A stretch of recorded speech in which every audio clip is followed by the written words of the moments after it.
So anyway, as I said, Gary is participating in a bukkake film, and this selection that I'm going to read from this book comes as Gary arrives at the bukkake, and what kind of happens before he gets into the nitty-gritty. So, this is called the Porn Star Retirement Plan. Gary walked up to the glass door that had been covered over in black butcher paper. The glass was so filthy anyway, the paper really wasn't necessary, but Gary figured they had to cover their asses. He looked around before pulling the door open, thinking there didn't seem to be too many cars around, especially because there was supposed to be like 90 dudes and a crew and the star herself. Maybe everyone else felt so good they just walked. Or carpooled. Just inside the door was what appeared to be a makeshift waiting area.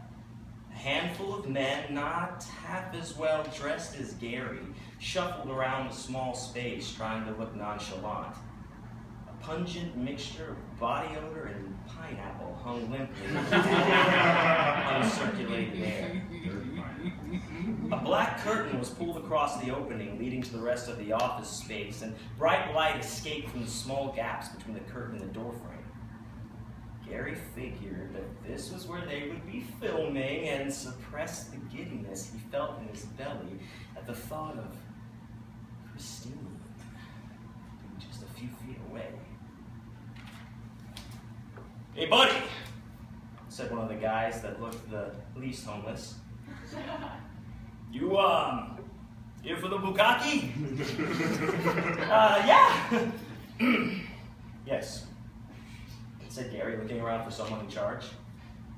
"Are you?" "Me? No. No. No," said the guy, coughing into his hand. "I fucked that broad 18 ways to Sunday. I've, had my fill, believe me. Besides, this type of, flick is in my thing. Anyway, here." The man shoved a clipboard in Gary's face with a tattered sheet of paper attached, adorned with a few random signatures. "What's this?" "It's the sign-in sheet and the waiver, all in one. You gotta sign it if you're gonna be in the thing." The man gestured over to the curtain. "Oh," said Gary, accepting a pen from the man's other hand, the same hand he had coughed in. The crumpled yellow paper had only a few other signatures on it, but they included Dick Bigley, Big Dickley, Dick Dixon, and Sir Rambone Comes-a-Lot. The other signatures were illegible scribbles. Gary hesitated for a moment, but signed anyway, and he used his real name too, because he was proud of what he was doing, and he wanted to make sure he got full credit. "There doesn't seem to be too many people here," said Gary, handing the clipboard back. "I thought there was supposed to be like 90 of us or something like that." The man chuckled as he took the clipboard, tucking it under his arm and shuffling towards the door. "Don't forget your pen," said Gary, holding it out. "Keep it." With that, the man was out the door, leaving Gary alone in the waiting area with his soon-to-be co-stars. Just as he was about to start making small talk, the curtain opened momentarily, flooding the dim room with blinding light. It closed quickly, and when Gary's eyes adjusted, he saw a brunette with big, perky tits holding a tray of tall glasses filled with a blue liquid. "Drink up, boys," she said through a plastered-on smile. "And there's more where this came from."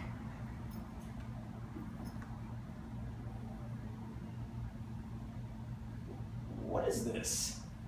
Gary sniffed at the rim of the glass as he took from the tray, deducing that this was the source of the pineapple smell. "I know," said the girl. "It is good, isn't it?" "What? No, I said..." Gary stammered for a moment, confused about whether the girl had misheard him or was just choosing to ignore him. "What is this? This drink?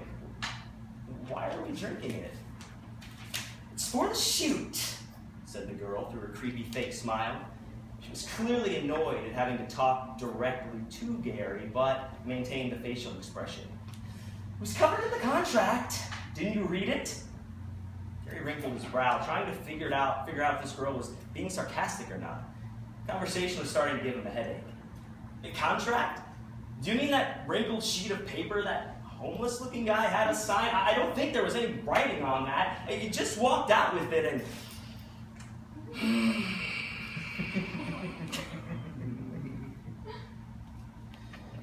Gary stopped short, noticing the cold stare directed at him from the girl. Her eyes were sharp and angry like poisonous darts, but her smile remained unwavering. What her eyes were saying didn't sync up with her smile, making it look like the two features didn't belong on the same face together.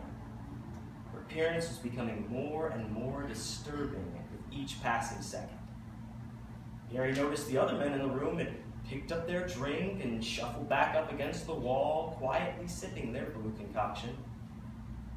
Why the hell was he analyzing this so much? I mean, he was literally there to jerk off in the direction of a girl to completion and blow his load all over some part of her while being filmed.